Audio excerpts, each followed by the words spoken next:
YouTube, it's your girl Razia J, and I'm back with another video. If this is your first time landing on my channel, seeing my face, welcome, welcome, welcome. I'm happy to have you here.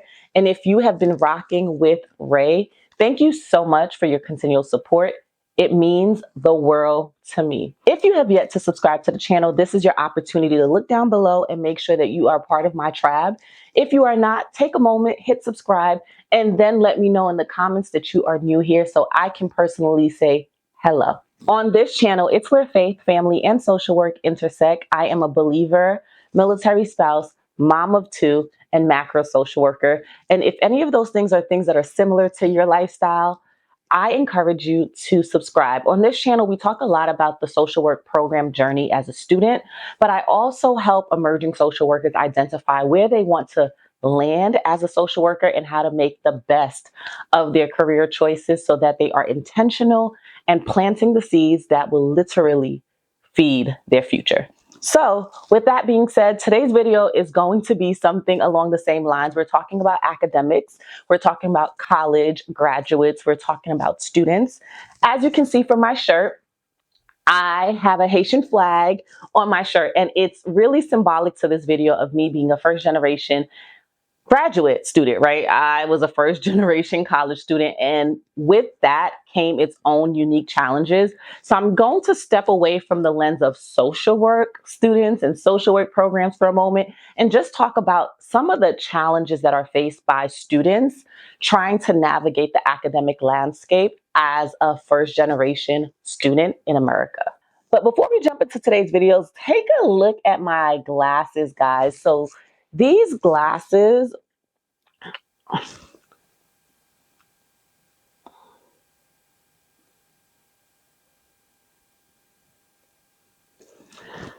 these glasses are from Zulo, and I get all of my glasses from Zulo. This is not sponsored, but many of you guys ask me about my glasses in my videos when I have them on, and you guys say they're cool and funky.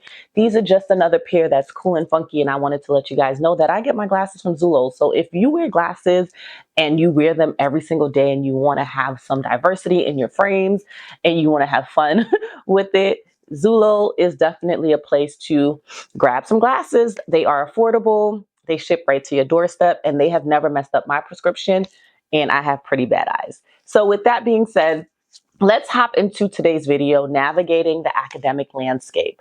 So first and foremost, if you are a first generation student, the first challenge that you're going to face is that you have no one in your immediate family, like your mom or your dad, that can provide you with the information that you need on how to apply financial aid, the grading system, what is expected of you in academia and higher education, how to thrive in that space, how to leave high school and pivot to a world where you are essentially in charge of your own education. So you have no one to really fall back on. If you have older siblings that are also first gen, but are ahead of the game, then you may get to reach out to them and ask them for support. But you're really going to have to lean into your academic advisors and the resources on campus, because you're really going to be like a fish outside of a tank, or a fish without water, or a fish outside of water. Whatever the slogan is, that's what you're going to be. I know for me, when I started my academic journey, I really didn't know what was expected of me, right? My parents are educated, but they were educated outside of this country. So for them, coming to America and taking an exam to prove their proficiency for a profession was what they did, and they were able to do that.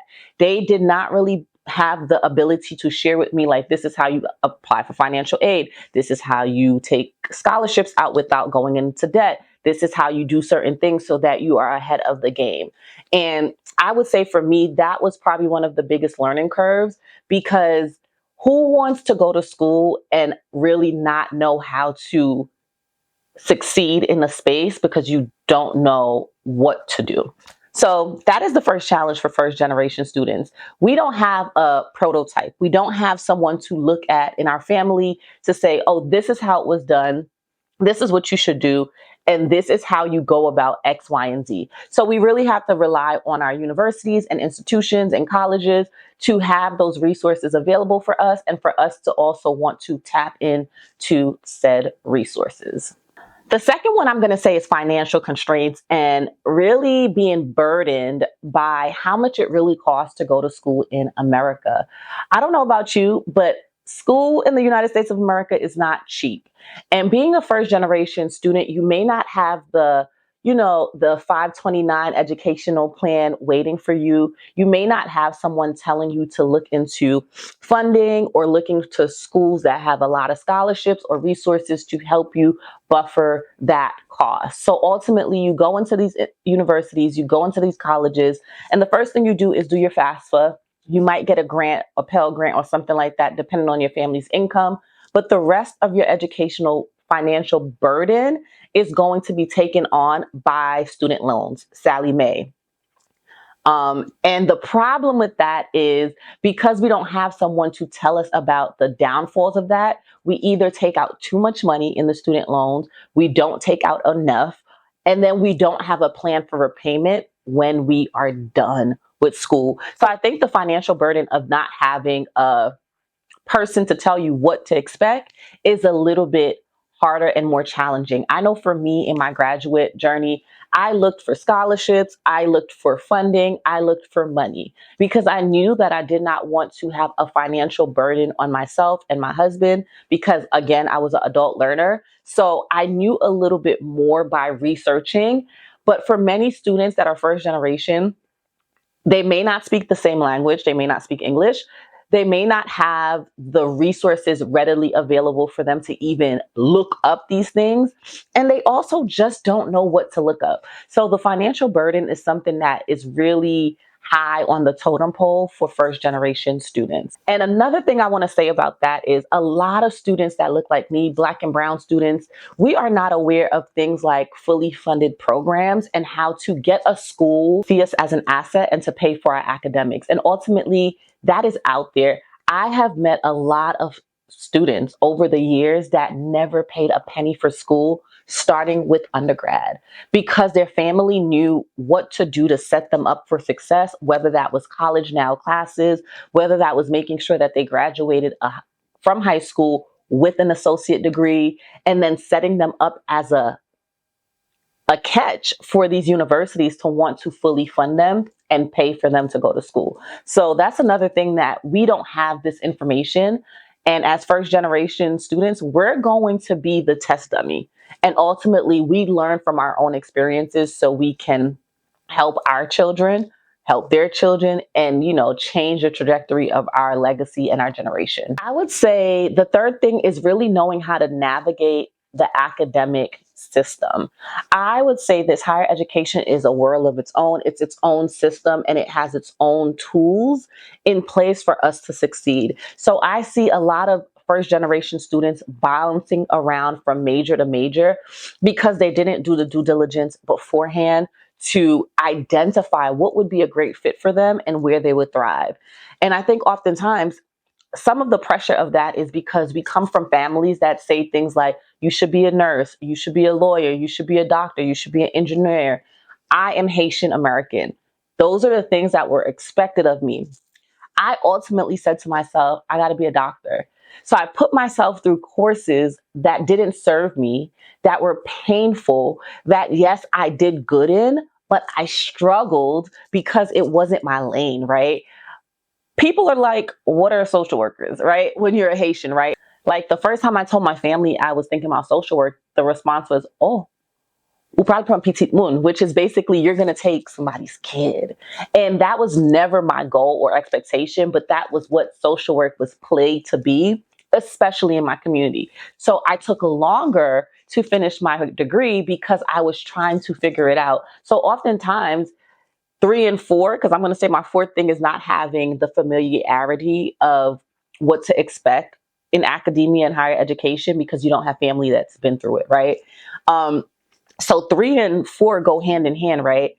You don't have family to tell you how to navigate the landscape, but you also don't have family to tell you how to see what you should be doing based on your strengths and not focusing on your weaknesses. And oftentimes for most first generation students, we are told like we came to this country, or our family came to this country for the American dream. So get the dream, right? And that dream is often associated with these big dollar jobs, right? Because only doctors and lawyers make money nowadays, supposedly, that we miss out on opportunities to get into career pathways that work for our strengths, work for our personalities, and work for the people that we are called to be ultimately. So I would say 3 and 4 is navigating the landscape, and then having that family support to support your goals and your dreams to be who you know you are supposed to be. Now I'm a social worker.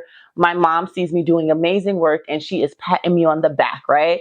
But I would say in the beginning, it was like, oh, what is social work? Can you explain it to me, right? It needed an explanation versus if I came home and said I wanted to be a doctor and a nurse, it would have been like, let's call everybody up and let them know that that is what you're going to do. So I think oftentimes for first generation students, we don't have a prototype. And we also have this pressure to do certain jobs that we limit ourselves into a box that may not necessarily be the best fit for us. The last challenge that we're going to touch base on today is imposter syndrome. I have a video when I talked about my own imposter syndrome and how it showed up, especially in graduate school. But as first generation students, we often feel like, wow, we don't belong at this table. We don't belong in this class. We don't belong at this specific university. Like, who am I to apply to an Ivy League? Who am I to apply to a X, Y, and Z? Who am I to be X, Y, and Z? I know for me, I come from a long line of educated, smart people, but they were educated in another country. So they didn't know about like an Ivy League. They didn't know about an HBCU. They didn't know about a community college. All they knew is go to school, behave, and get good grades, right? And that was drilled in my head. But although I knew I had the ability to go to school, behave, and get good grades because my track record has proven it, when I got into higher education and college and grad school, I would oftentimes tell myself, I don't belong here. Like, who do I think I am, right? I would talk to people who came from long lines of American educated people, right? And I was just like, yeah, I don't belong here, right? Or I would be talking to people and they would tell me about funding and the resources that they are using to get through college and to succeed. And I'm like, why don't I know about that, right? And it wasn't that those resources wasn't available to me. I didn't know to even apply for some of these resources. So I say all of this to say that the imposter syndrome is real, right? That ability to tell yourself like you don't belong in a place and to um, kill your dream before it even takes off the ground running because you're like, I don't belong here, right? But the truth of the matter is, as first generation students, we may doubt ourselves and we may think that we don't belong somewhere, but you earned your spot, right? You applied, you got in, and you're maintaining your GPA. And even if you're having challenges and you may have setbacks, you're still overcoming those challenges and still in the running for your degree. So you belong there. So imposter syndrome is one that really like it literally tries to take us out before we even finish our degree. And I experienced it firsthand, especially in my graduate program. I was like, what am I doing here? Right. And I often tell people, for me, when I pivoted to social work from all the other things I thought I wanted to do, I literally had so much favor as a social work student that it blew my mind. But I will also often tell myself, like, oh my God, I don't belong here. Like, what am I doing, Razia? This is not the space or the place for you. And I say all of this to say that those are the challenges that you're going to face, but you are also going to overcome those challenges, right? You're going to see other first generation students and you're going to connect with them. You're going to build community and you're going to join first generation clubs that gives you the motivation by the alumni that you too can be in that same place and be an alumni of whatever university or college you attend. And you're going to get that degree. And it's ultimately going to be the motivator for you to keep pushing and keep going. I know for me, I don't want to stop at just my master's degree. I have so much big dreams for myself that I know as a first generation student, I may not have all the answers right now, but I am going to navigate through the trenches of academia and get the accolades that I need so that I can support my professional endeavors and be the person that I know that I was called to be. So I say all of this to say, as first generation students, yes, it is navigating the landscape of an unmarked territory, a place that no one in your family has been through, but that doesn't mean that you have to count yourself out and that you can't do it. So until next time, I hope this video was helpful and beneficial. Peace.